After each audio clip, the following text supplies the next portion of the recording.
안녕하십니까? 닥터 차슈랩 차박사의 연구실 오늘도 시작해보죠.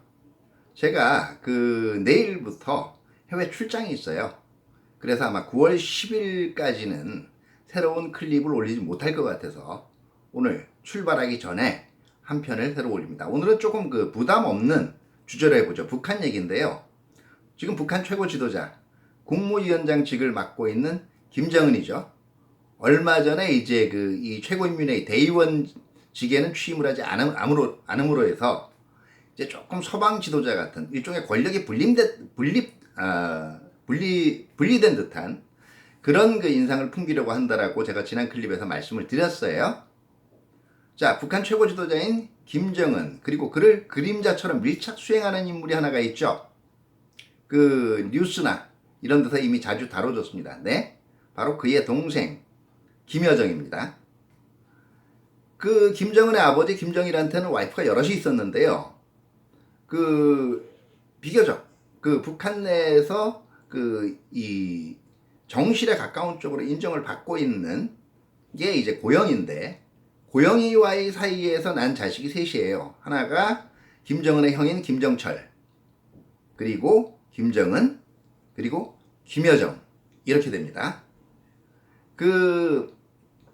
이 김여정이 공식적인 어떤 정책 직위를 가지기 시작한 게 2016년 5월에 제7차 노동당 대회가 열렸을 때예요.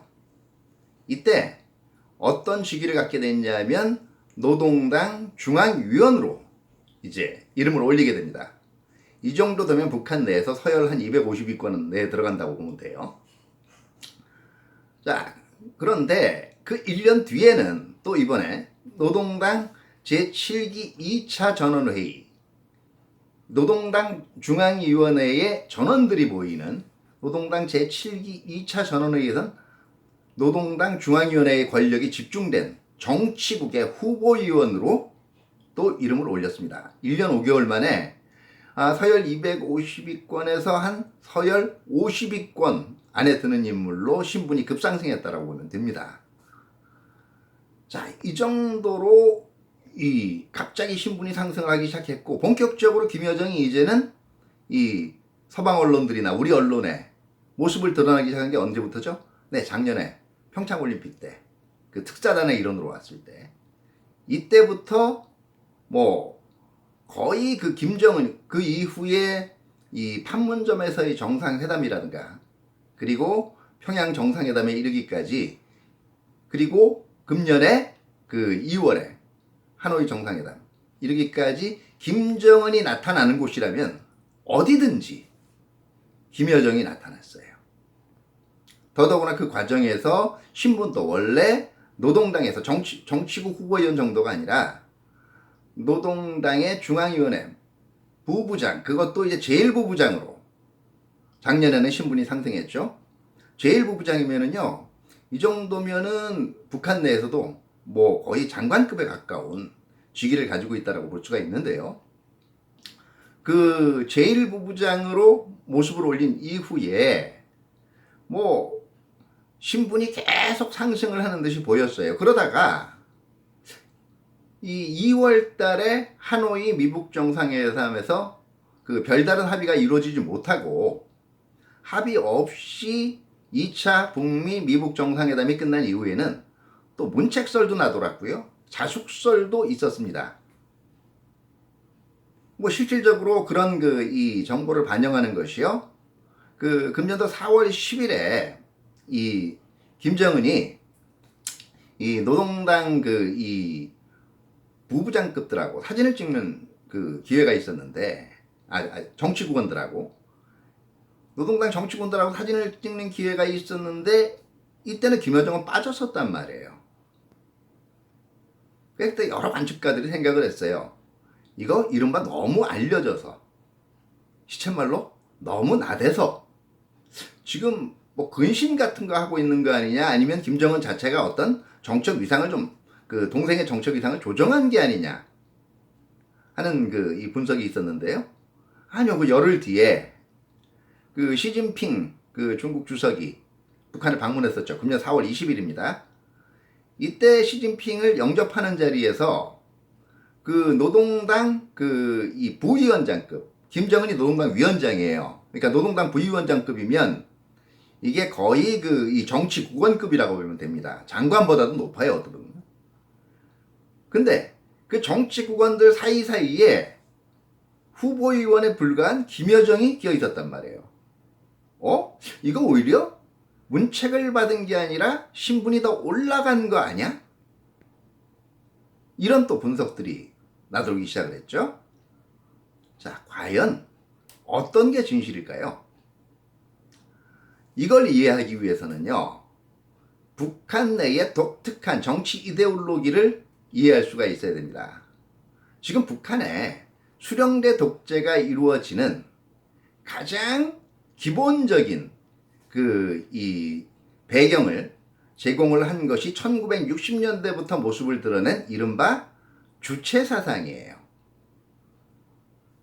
사상에서의 주체, 정치 외교에서의 자주, 경제에서의 자립, 국방에서의 자위, 이걸 모티브로 하는 사상인데요. 한마디로 얘기해서 그 주체 사상 얘기만 들으면 우리 원칙대로 살겠어, 이 얘기처럼 들리지만요, 사실 주체 사상의 핵심은 그 기본적인 마르크스 레닌주의, 지금 사회주의 국가들이 쓰고 있는 기본 이념으로부터 상당히 다른 전제로 시작을 했다는 거예요.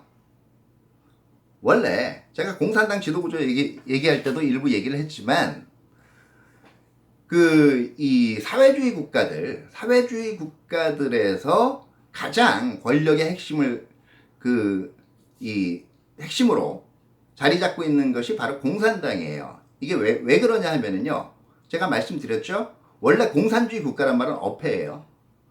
공산주의의 완전한 그 목표는요, 국가와 정부가 없는, 다시 말해서 있는 사람들이 없는 사람들을 착취하는 도구로서 활용되고 있는 그런 국가와 정부가 없는 원시 공동체에 가까운 공산사회입니다. 그런데 그 과정으로 가기까지의 시간이 너무 걸리니까 중간 단계에서 필요악으로서의 국가와 정부가 있는 그 단계가 바로 사회주의 단계예요. 그런데 거기 아무나 정치에 참여하게 되면 또 있는 사람들의 이 꾀임을 받아서 부패하거나 타락할 수 있잖아요. 물론 공산주의자들 얘기예요. 그러다 보니까 사회주의적, 공산주의적 이상향을 만들겠다라는 이념에 충만한 사람들이 모여서 인민들을 이끌고 가야 된다는 거죠. 이게 뱅가드, 전위대 이론이에요. 바로 그 뱅가드를 할 수 있는 것이 공산당입니다. 근데 왜 공산당 내에서 공산당이라는 집단을 설정해냈냐 하면 이 사회주의 국가들의 이념적 기반이 되고 있는 공산주의 사상은 기본적으로 유물론에 입각을 해요. 인간의 정신은 상당히 불안정하다 이거예요. 그렇기 때문에 오직 역사적인 물적 토대만이, 누가 생산을 하느냐, 누가 생산수단을 소유하느냐, 이런 물적 토대만이 역사를 결정해 나간다는 거예요. 그런데요, 바로 그 사상으로 보게 되면 개인 숭배는 있을 수가 없어요. 왜? 인간의 정신은 굉장히 오류가 많기 때문에 걔를 뭘로 믿냐고요. 근데 주체 사상에서 이걸 바꿔버렸습니다. 이른바 이게 유심론입니다. 수세기에 한 번 날까 말까한 걸출한 지도자는 바로 그런 인간의 정신적인 한계를 극복하고 능히 인민 대중을 승리의 길로 이끌 수 있다는 것이 유심론의 핵심이에요. 공산주의 혁명, 사회주의 혁명이 실현되는 그날까지요. 그렇기 때문에 바로 그 걸출한 지도자를 얘기하는 것이 수령입니다. 자, 그런데 이제 김일성이 주체사상을 만들어 놓고 난 다음에 1970년에 김정은의 아버지인 김정일한테 권력 계승을 해줘야 된단 말이에요. 근데 말이 뭐가 안 맞잖아요. 무슨 놈의 그런 걸출한 지도자가, 수세기에 날까 말까 걸출한 지도자가 대를 이어 태어나냐고요. 그러다 보니까 북한에서 만든 게 뭐예요? 혁명 가계론입니다. 바로 그 걸출한 수령의 사상을 이어받은 가계에서 태어난 인물은 또 다른 수령이 될 수 있는 거예요. 왜 북한에서는 그렇게 경제가 안 좋은데도 그러면 정변이 안 일어나냐? 그러니까 북한의 그 경제가 안 좋다는 것 자체가 호구다 이런 분들이 있는데요. 수령론하고요. 혁명 가결론 두 가지를 결합하면요. 북한 내에서 지도자가 될 수 있는 것은 딱 한 그룹밖에 없어요. 김일성 자손들이에요. 이게 어떤 체제나요? 대중들, 인민들이 반항하지 못하게 하려면 내가 왜 권력을 했다는 정치적 정통성이 있어야 되는데 북한에서는 이 정치적 정통성의 근원이 바로 주체사상하고 혁명 가계론인 거예요. 바로 주체사상하고 혁명 가계론에 입각을 해서 가장 걸맞는 정통성을 지닌 인물, 이 인물들을 요즘 뭐라고 부르죠? 네, 여러분들이 바로 언론에서 보는 백두혈통이라고 합니다. 왜 백두혈통이냐고요? 김정일이 백두산에서 태어났다라고 일단 신화가 만들어져 있어요. 북한 내에서는. 자, 이 백두혈통에 속하는 인물들 간에 적어도 단합을 보여주는 것이 인민들을 통치하는 데는 굉장히 효과적인 거예요. 그렇기 때문에 김여정을 중용하는 것이 어떻게 보면 북한의 정치 이데올로기상으로는 아니 지도자의 동생이고 백두혈통을 이어받았으면 얼마나 좋은 지도자들을 지닌 거예요. 그러니까 써먹는 게 당연한 것이고요. 두 번째는요. 모든 독재자들이 여러분 독재자들 머리에 뿔난 것 같죠? 독재자들이 의외로 감수성이 예민해요. 그리고 그러다 보니까 자기 혈연에 대한 또 애틋한 감정이 있습니다. 남한테는 독하게 하면서 말이죠. 김정은 아버지도 그랬어요. 김여정 정도는 아니지만 결국 자기 여동생인 김경일을 굉장히 중용을 했고 그 여동생의 남편이 누구였어요? 김정은이 처형한 장성택이었잖아요. 그러니까 혈연의 정에다가 독재자 자신이 지니는 혈육에 대한 친혈육에 대한 애틋한 심정도 바로 김여정 중용의 상당한 원인이 되었다라는 거죠. 자, 그렇다면 흔히 이런 얘기를 해요. 그럼 김정은이 만약에 무슨 일을 당하면 그럼 김여정이 이어받겠네? 그건 아니에요. 김여정이 아무리 올라간다라고 해도요. 이렇게 보시면 됩니다. 김여정 없는 김정은은 약간 불편해도 있을 수가 있어요. 근데 김정은이란 뒷배가 없는 김여정은 결코 성립할 수 없습니다. 김여정은 김정은의 정치적 이미지를 높여주는 보조제의 역할은 해도요. 독립제의 역할은 하지 못합니다. 그런데 왜 이렇게 오늘 두 명의 얘기를 길게 하느냐고요? 아, 최근에 그 북한 보면 조금 이상하다는 느낌이 들지 않으세요? 자, 북한이요. 금년에 하노이 회담이 성과 없이 끝난 이후에 제14차 최고인민회의를 새로 구성을 했잖아요. 김정은은 대의원을 안 했지만 김여정은 대의원으로 이제 들어갔어요. 그런데 이때 인물들이 상당히 좀 어떻게 보면요. 외무성도 그렇고 그 다음에 통전부도 그렇고 기존에 비해서는 좀 너무 딱딱거리지 않는 인물 대외적으로 온건한 인물로 교체가 됐단 말이에요. 독한 얘기 하던 사람들이 사라졌어요. 근데 정책은 오히려 남북한 간에 요즘 얘기하는 거 보세요. 모욕감을 느낄 정도로 독하잖아요. 그리고 발사체 팡팡 7, 8월에 쏴댔잖아요. 이게 정말 연합훈련 때문에만 그럴까요? 아니에요. 그럼 왜 인물들 임명하는 거랑 정책은 정반대냐? 그리고 매번 김정은은 새로운 길을 언급은 해놓고 실질적으로 협상에서는 뭐 그런 모습 자체 협상이 안 되면 글로 간다라고 얘기는 해놓고 초조한 모습을 보이느냐.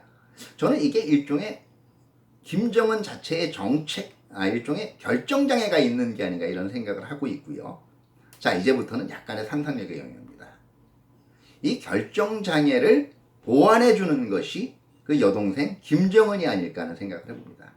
왜냐하면 뭐 조금 더 제가 이제 이걸 논문으로 쓰기에는 근거를 뒤져봐야 되겠지만 그 탈북을 한 분들이나 이런 쪽에서 들려오는 얘기하면 결국은 둘이 스위스 유학을 어릴 때 같이 갔잖아요.